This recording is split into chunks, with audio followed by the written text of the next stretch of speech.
What's going on, fantasy owners? I wanted to start that off because with the 26 seconds of silence to start off, because I've not had a show for you guys since the tragedy that happened in Newtown, Connecticut last Friday. It was just so stunning to hear about what had happened when the details poured in, when what transpired just stunned the nation as a whole. I know lately that there's been a lot of that going on. There were debates about gun control and all that and whatnot. There will be time for that. But I just felt like I had to start the show with that, because I had not verbally addressed it here on the channel or at all really since that took place.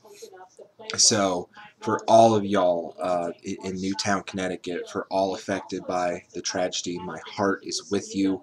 My thoughts and prayers are with you guys. Anyone who watches my show in Connecticut, I'm with you guys right now. I can't imagine what y'all are going through right now. I've never had anything that magnitude happen. I was in college myself, actually, when Virginia Tech happened, and I thought to myself, nothing really that bad could ever happen again, could it? Well, apparently we found out last Friday that it could. So what is to be done, I don't know. But ultimately, until someone determines what that might be, we can only wonder and figure out and think about those families and people affected. So please keep them in your thoughts as the days go by, as funerals continue. So I know, as hard as it is to transition from something like that into what I do here on this little YouTube channel called the Fantasy Football Stock Report, that is what I intend to continue doing for you guys. But I just felt like I had to address that and dedicate the first portion of my show to that incident. So hearts with you guys. Okay, moving right along. Fantasy Football Stock Report for this week, Week 16. For most of you, this is Super Bowl week. This is the big week for you guys you've been preparing for all season long. Your guys have taken you this far, and now it's all on the line. Unfortunately for me, as I mentioned in my news feed last week, tough week for me. I thought I was comfortably ahead going into the Sunday night game, and unfortunately, those pesky New England Patriots with Tom Brady and Danny Woodhead, excuse me, they pretty much did me in. I lost by 3 points. It was definitely one of the toughest losses that I've ever personally sustained. But I'm not quitting on you guys. I want to get you guys there. I want to be able to say that I had a little bit of say in clinching your guys' fantasy championship. So these are the guys to ride this week. These are the guys that I really, really like for this week's action, with great matchups, coming off just hot weeks in general. These guys you want in your fantasy lineups this week. Quarterbacks this week that I really like. It's a tough matchup for this guy, and I've mentioned his name before, and again, I can't reiterate enough that one of my watchers and maybe possibly subscribers earlier in the year talked about this guy and basically called it he was going to be a breakout star in Seattle, and he has been, and that's Russell Wilson. I really like him this week. He has just been so hot of late.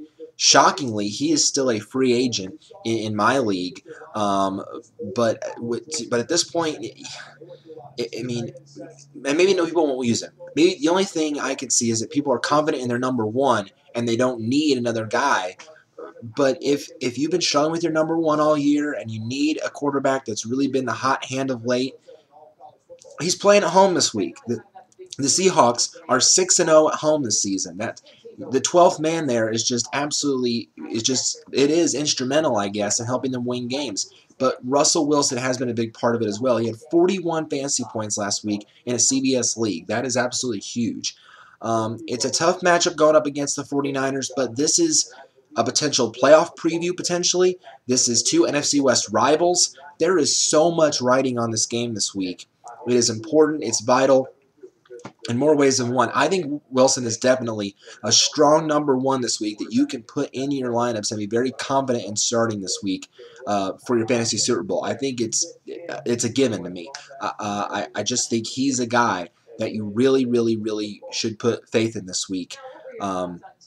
He's at home, and that's really what I see as a strong reason to start him. Not just the fact that he has been hot of late, but because of the fact that he is playing at home. Other guys I like this week, Washington.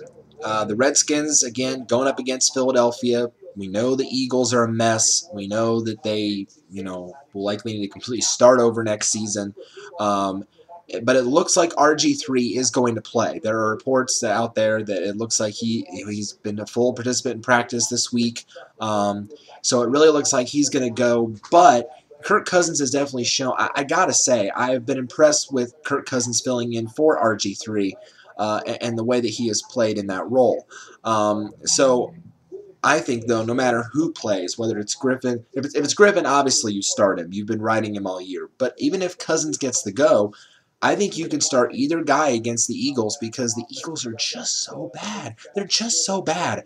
They've just been a mess. They've been a complete and utter disappointment. You are starting the Washington Redskins quarterback this week, whoever it is, against the Eagles. Decent number two I like this week is Ryan Tannehill of Miami. And I know that I have been hard on him this year. I've really been hard on him for his kind of inconsistent play. He hasn't been one of the more glowing rookies out there like Griffin, like Luck, like Russell Wilson of Seattle. But he's had his moments. He's had his times where he has looked good. And last week against Jacksonville was another one of those moments. Granted, it was Jacksonville, but he's looked good. And this week, going up against a not that fantastic defense in Buffalo, I would say decent number two option. And theoretically, if you look at the numbers, Miami is still technically alive in the playoff race. They'd have a lot of help happen. They'd have to have like Cincinnati lose out and Pittsburgh lose out, and Miami win out, potentially get in. But they're clinging right now. But you have to beat Buffalo this week for sure and take care of your business first. So I like Tannehill's matchup this week. I like him as a number two guy. I don't know if he's a guy you want to plug in for your fantasy championship this week, but if you play two quarterbacks in a two-quarterback league and you need number two, I think Tannehill's certainly a guy that you can potentially ride this week. Tony Romo going up against the Saints is another one that I really, really like. Now, granted, a lot of people are going to say, oh, the Saints just shut down Tampa Bay last week. Oh, you were wrong on Josh Freeman and all the Tampa Bay guys. Wait a minute. Slow your roll. Okay, I think that was just a 1 week really fluky kind of thing because A, the Saints were at home, and we all know the Saints play really, really well at home. And B, I think it has been rare this season that Tampa Bay has been shut down like that completely, or the Saints defense has played more like the Steelers defense or the Bears defense. I mean, or even the Texans defense. For them to play that outstanding in a week like that was just completely and utter shocker. That Doug Martin had his worst fantasy game of the season. That Vincent Jackson had an awful game. Mike Williams wasn't exactly stellar. Tampa Bay's kicker got you a big donut if you had Connor Barth in your lineup. So it was just kind of a weird, out of left field kind of thing. But the Saints have shown this year that they can be thrown on. I just think last week is just so fluky. Last week was just kind of an odd week. There were a lot of blowouts. There were a lot of bad performances by guys that we've relied on all year. It was just a bad week. So because of the fact that I think it is, this game is huge for both teams. The Saints are barely in the playoff hunt. Dallas needs to win out and get some help to have any chance of getting in. So this game, I think, is going to be tight and close and huge for both sides. I like Romo as a number two this week with some upside.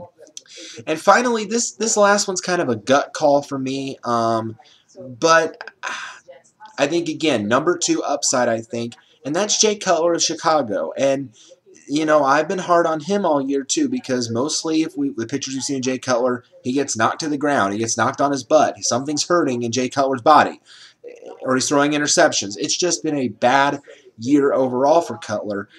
But quarterbacks have done well late against the Cards. Now, last week with Detroit, they weren't able to do much, but the Cards somehow were able to snap a 9-game losing streak last week. I'm not sure how, but again, it was a confusing week last week. A lot of things happened we didn't expect. But Arizona really does not have much of a pass rush. I don't see them getting to Cutler a whole lot. I think Cutler's going to have time to throw in this one. So again, maybe not a guy you start as a number one if you're playing one quarterback, but if you're playing two, then maybe Cutler's a sneaky number two start for you this week, just because of the matchup alone. So, all right, those are the quarterbacks. On to the running backs. Same game that I just mentioned, the Chicago-Arizona game. I wouldn't call him a must-start. Excuse me. Oh, man. Because the matchup is a little bit tougher than what he had last week against that Detroit defense that had not exactly been stellar. But Beanie Wells of the Cardinals, he clearly is back to full strength. There's no ill effects from the toe injury that was bothering him earlier in the year. I think he's a solid number one, number two option for you this week going up against the Bears. The Bears have shown at times they've been tough, but lately they've been run on this season. So I think Wells is definitely, he's now getting the bulk share of the work again. I think he's a solid option for you this week. No shocker here, Alfred Morris, the Skins, again, going up against the Eagles. You want to start all your Redskins for the most part against the Eagles because we know how bad the Eagles are. So be confident in whoever plays. Morris, of course, is the number one guy. He's been amazingly with Mike Shanahan. Alfred Morris has mostly been the number one guy all year. Now, Evan Royster has been sneaking in lately and getting a couple opportunities, but still Morris gets the bulk of the work. And so, yeah, I think I love Alfred Morris this week. You can definitely, I think, count on him for a strong performance this week. Interesting one again. Danny Woodhead came out of nowhere last week. Really had a breakout last week when Ridley couldn't do anything against the 49ers. He had the fumble issue, so maybe Bill Belichick decided I'm not going to go with you anymore. I'm going to go with Danny Woodhead. And Woodhead put up 20 fantasy points. Last week I was worried more about Ridley than I was, or Brady than I was. I really wasn't worried about either running back because I know San Francisco is so hard to run on. So I knew Ridley was going to have a bad day, but I did not expect Danny Woodhead to go off like he did, and then I forgot. Danny Woodhead also gets involved in the passing game, and that's exactly what he did last week for the Pats when they were trailing the 49ers by so big. Tom Brady said, okay, I can't beat these guys downfield. I'll just dump off short dart passes to my guy Danny Woodhead, and he's off to the races for a touchdown or two. So if Ridley is going to stay in the doghouse because of that fumble, because of the tough sledding that he had last week, Woodhead should then have an awesome, awesome day. This couldn't be a better matchup this week. And oh my gosh, I feel so bad for the Jaguars this week. I feel bad for Jags Nation, Jacksonville people. Gosh, I feel for you this week because you got to play the Patriots. Granted, you're at home, but oh man, this has got to be awful. The Jags are just steering right toward the number one pick in the draft. So Woodhead's going to have an awesome day, I think, if he's the guy. I think he's a sneaky number one, number two. If he continues this kind of upward play that he's gone through lately, I think he's definitely a very strong option for you this week. But monitor Ridley. See what's going on with him there. See if he is not going to get the bulk of the work this week because of what happened last week, or what's the issue with him. Monitor his situation.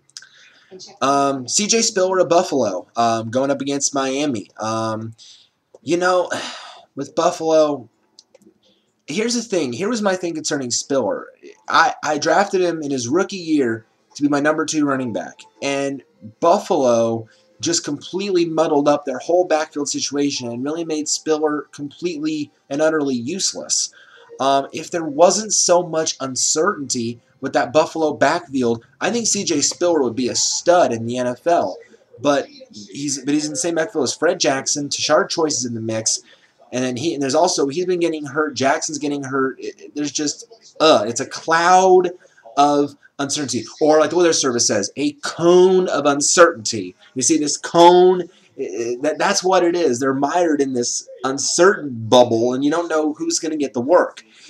But lately, it has been Spiller getting a lot of the work. So going up against the Dolphins, who their run defense has not been strong of late, I like Spiller as a strong number 2 guy for this matchup. If you're in a league where you start 2 running backs, or maybe even as a flex option, I really, really like C.J. Spiller this week. I think he's going to be a pretty good option for you guys this week. And finally, last running back, DeMarco Murray of the Cowboys. Again, the Saints defense, I don't think they're going to do that as they did to Tampa Bay 2 straight weeks. I can't see that happening. I love DeMarco Murray this week. You should definitely start him with confidence in your lineups. All right, wide receivers that I like this week. All Packers receivers. That's right, all Packers receivers except for the awful, terrible Jermichael Finley, mind you, not great at the tight end position. We know he's a big-time bust. I'm talking James Jones. I'm talking Greg Jennings. I'm talking Randall Cobb. And I'm talking Jordy Nelson. And that's if he plays. Should be started this week against the Titans. We know the Titans' defense is awful, horrible, terrible, not good at all. Been a rough year for them. Rodgers, I think, is going to have a field day. You know he finds ways to get the ball to all his weapons, and it's at home, it's at Lambeau. Green Bay still has a division title to play for, and so much left on the line for them, so they are not resting any people yet. Green Bay is going to go all out. Start your Packers receivers for the most part, except Finley. Same thing here. All Patriots receivers should be started this week, except the awful, inconsistent Dante Stallworth. If he's still on the roster, I don't know. But all of them, I'm talking Hernandez, I'm talking Gronk if he's back, I'm talking Welker, I'm talking even Brandon Lloyd. Yes, Brandon Lloyd. Maybe you even throw Deion Branch in there as a number 3, number 4, but I'm definitely saying Brandon Lloyd had 19 fantasy points last week. Everyone should be started against the Jaguars this week. Just a dream matchup. I think the Patriots did well winning league games for people in the leagues last week. Imagine if you're going up against the Patriots this week. I feel sorry for you if you're going up against Patriots players this week, because you better have a roster full of stacked people. It's my guarantee of the week. It really is. The Patriots, I cannot see in any way, shape, or form that the Patriots don't just destroy the Jags. I can't see it. So, no way outside of that. So, definitely get your Patriots in your lineups, and if you're facing them, fantasy help you. Leonard Hankerson. Again, kind of the same thing. Redskins receivers. Got to start your Redskins receivers against the Eagles this week. Hankerson really kind of had his breakout week last week. He really hasn't been a big-time option this season for owners. Had 17 points last week, and the thing that hits me hard, he robbed Pierre Garçon of some very precious points. None of my receivers found the end zone last week, so that's another big reason why I lost my semifinal last week, because none of them found the end zone. Not even Jimmy Graham, who's mired in that long touchdown drought right now. No touchdown drought, I should say. So with the matchup, I'm going to say that Hankerson is a solid number 2, number 3 option with upside. If you picked him up off the wire and were waiting for him to break out, he's maybe, but the question is, was it just Cousins wanting to throw his way? Is RG3 going to look his way? RG3 was really favored to Garcon, it seemed like. Cousins maybe seemed to favor Hankerson a little bit more. Who knows? But I think Garcon is still a must start this week with the matchup. I think you can't afford to sit Pierre Garcon. All Colts receivers. And no, I don't think there is an except here.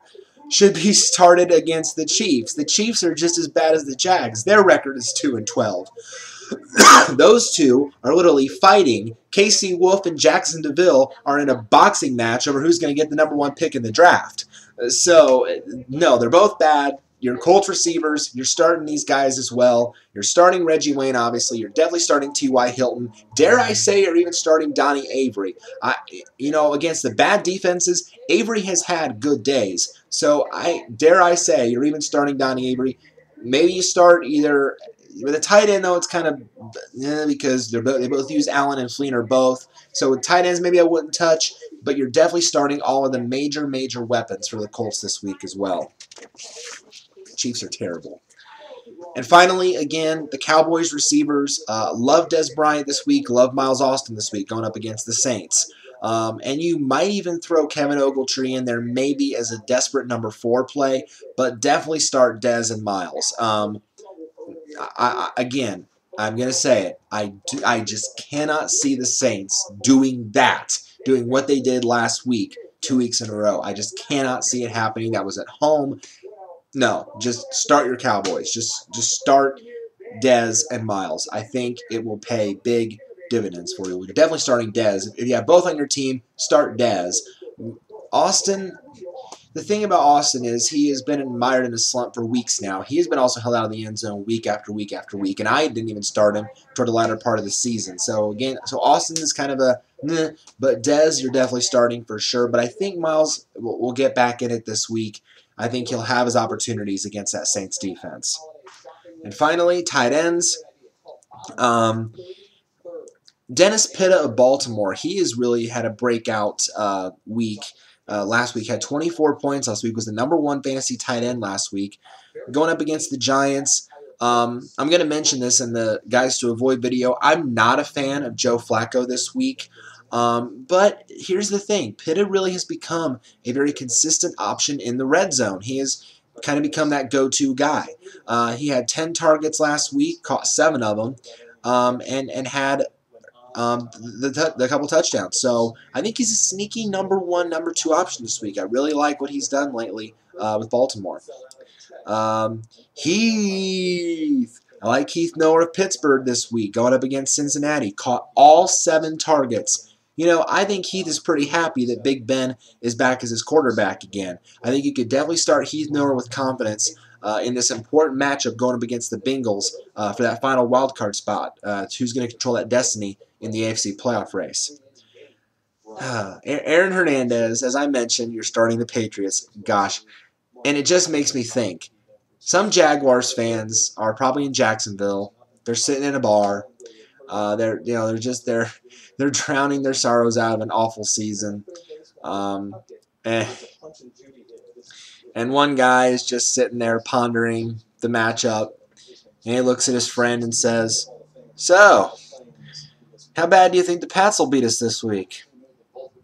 And the guy gives him a look and says, "Dude, it's the Pats and Bill Belichick.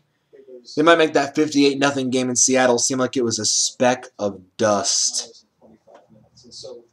It might be that bad. I hope it's not. We in the NFL, we hope it's not, because that would just be awful on so many levels. But you got to start Aaron Hernandez, and you got to start Gronk if he's back. It's a dream matchup. That's why. Anthony Fasano in Miami. Again, I mentioned that I like Tannehill this week. As a number 2, I'll rate Fasano the same this week. He had 7 targets last week, and he caught 6 of them. And again, the tight end situation with the Colts, Allen and Fleener. If you wanted the better option of the 2, I would actually lean toward Dwayne Allen. I think he's been the one that's really be getting more involved in the offense this year. But yeah, you can safely start all the Colts' main weapons against the Chiefs this week. If you had to pick one of the 2 tight ends, I would start Allen. And my wild card, again, as I mentioned, you can start Andrew Luck this week. 20 points last week, going up against those Chiefs with a playoff berth on the line. You got to start Andrew Luck this week. Okay, guys, those are the guys to ride this week for your fantasy championships. Those are the guys I think will hopefully get you there. Hopefully it won't be too crazy of a week this week like it was last week. And hopefully our guys come through for us this week. So good luck in Week 16, guys. Again, I appreciate all your guys' support throughout the year, your comments, your questions, your subscribers, just all you guys.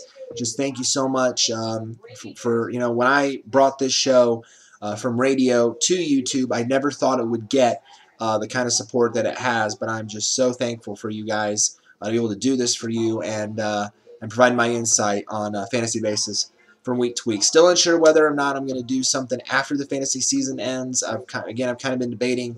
Want to do something after that, or like a weekly show, like toward the end of the week. It just depends on my schedule, but I might do something like touch on like the 3 big topics of the week, or like a weekly word or something like that. I don't know. I'm debating. So let me know if you have any thoughts on that as well, and don't forget to check out the Guys to Avoid video. Good luck this week, guys. Go for it all.